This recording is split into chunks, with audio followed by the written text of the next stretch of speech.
Magandang umaga po mga kapatid. Kumusta na po kayo? Ang ating pong pag-uusapan ngayong umaga ay tungkol sa ating pagsunod sa Diyos. Kayo ba mga kapatid ay laging sumusunod sa ating Panginoon, lalo tigit sa Kanyang mga utos sa atin? Ang teksto pong ating gagamitin ay hango sa unang aklat ng unang Juan, Kabanata 5, mga talatang 3 hanggang 4. Ito pong sinasabi, sapagkat ang tunay na umiibig sa Diyos ay yaong tumutupad ng Kanyang mga utos. At hindi naman mahirap sundin ang Kanyang mga utos, sapagkat napagtatagumpayan ng bawat anak ng Diyos ang sanlibutan, at nagtatagumpay tayo sa pamamagitan ng ating pananampalataya. Mga kapatid, talaga ba? Mahirap bang sundin ang utos ng Diyos? Ito ba ay higit sa kakayahan ng pangkaraniwang tao?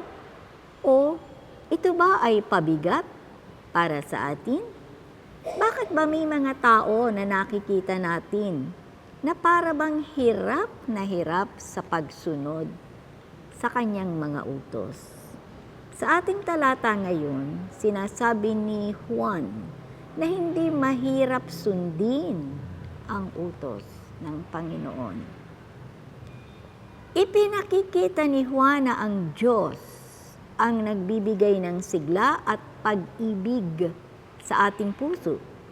Pag-ibig na naipapahayag sa Diyos at sa kapwa.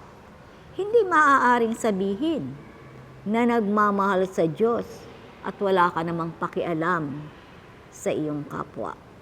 Kapag minamahal natin ang Diyos, mararamdaman din ang pagmamahal at malasakit sa iyong kapwa. Siya ang naglalagay nito sa ating puso sapagkat ang Diyos ay pag-ibig. Hindi po ba sinasabi, God is love? Ibinubuhos ng Panginoon ito sa ating buong katauhan. Binabago nito ang ating ugali sapagkat inilalagay niya ang kanyang likas sa atin. Kaya ang dating ginagawa o pinipilit ang sarili na gawin, ngayon ay nais nang gawing may kasiglahan. Malaki ang pagkakaiba ng kailangang gawin at yaong nais gawin. Hanggat ang pakiramdam ay napipilitan lang dahil utos ng Diyos, subalit laban naman sa ating kalooban, yaon ay napakabigat. Subalit kapag gustong gawin, ito ay nagdudulot ng kasiyahan. Kahit na mahirap gampanan, ay masayang ginaganap. Magbibigay po ako ng isang ilustrasyon at upang maliwanagan natin ang ating pinag-uusapan sa mga sandaling ito. Isang babae ang ipinakasal ng kanyang magulang sa napupusuan nilang lalaki. Marahil dahil ang lalaki ay isang militar, ito ay ubod ng istrikto. Pag-uwi pa lamang nila galing sa honeymoon, kaagad nang nagbigay ng patakaran ang militar. Para hindi magkagulo o magkaroon pa ng pag-aaway, mabuti na ang maging maliwanag ang mga nais kong pamamalakad sa ating buhay at sa ating bahay. Ang sabi ng militar, narito at nakasulat ang aking patakaran. Kung iyong susundin, sabi niya dun sa kanyang asawa, wala tayong pagkakagalitan at magiging maayos ang lahat. Tiningnan ng babae ang mga nakatala roon sa sulat na binigay ng kanyang asawang militar. Gumising ng 5:00 ng madaling araw at maghanda ng agahan 7:00 dapat naihanda na ang aking mga dadalhin na kailangan ko sa aking pagpasok. Nakatala na rin ang oras ng pagpunta niya sa palengke, pagluluto, mga araw kung kailan maglalaba at magplaplansya, anong oras ang hapunan at maging ang kanilang pagtulog. Napabuntong hininga ang babae.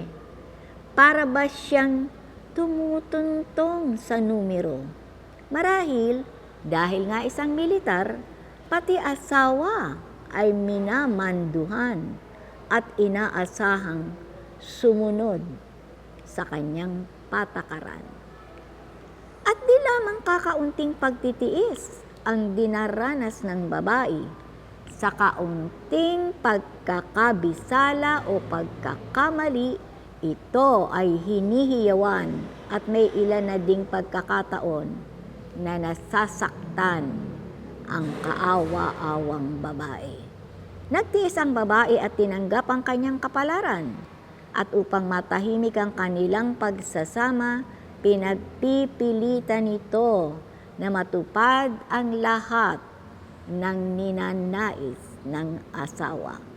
Sumusunod na may pagkatakot at pag-aalala.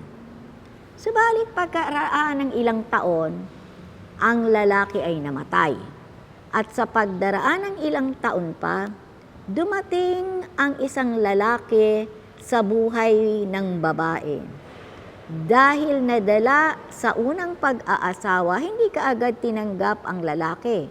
Subalit dahil tapat ang pag-ibig ng lalaki, siya ay nagtiyaga hanggang sa unti-unting naalis ang kanyang pangamba, at sa unang pagkakataon, naramdaman ang tunay na pag-ibig at pumayag siyang magpakasal muli sa lalaki.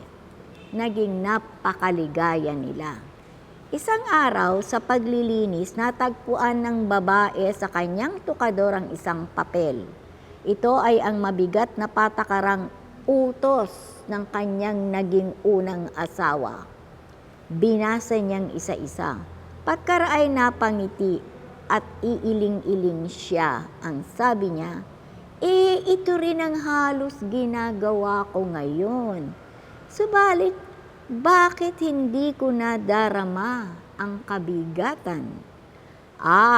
Dahil ito'y ginagawa ko dahil gusto ko. Dahil mahal ko ang aking asawa ngayon at nais na siya ay masiyahan at hindi na dahil napipilitan lang akong gawin dahil iniuutos sa akin. Sa ganito ring paggamit ng prinsipyo, kapatid, malalaman mo kung mahal mo nga ang Panginoon. Kapag napatunayan mong nais na gawin ang ganoong mga bagay dahil nais mong bigyan ng kasiyahan ng Panginoon, tiyak na ito ay dahil sa pag-ibig mo sa Kanya at makaaasa rin ng pagtatagumpay sapagkat Siya ang magbibigay nito sa iyo upang iyong magampanan.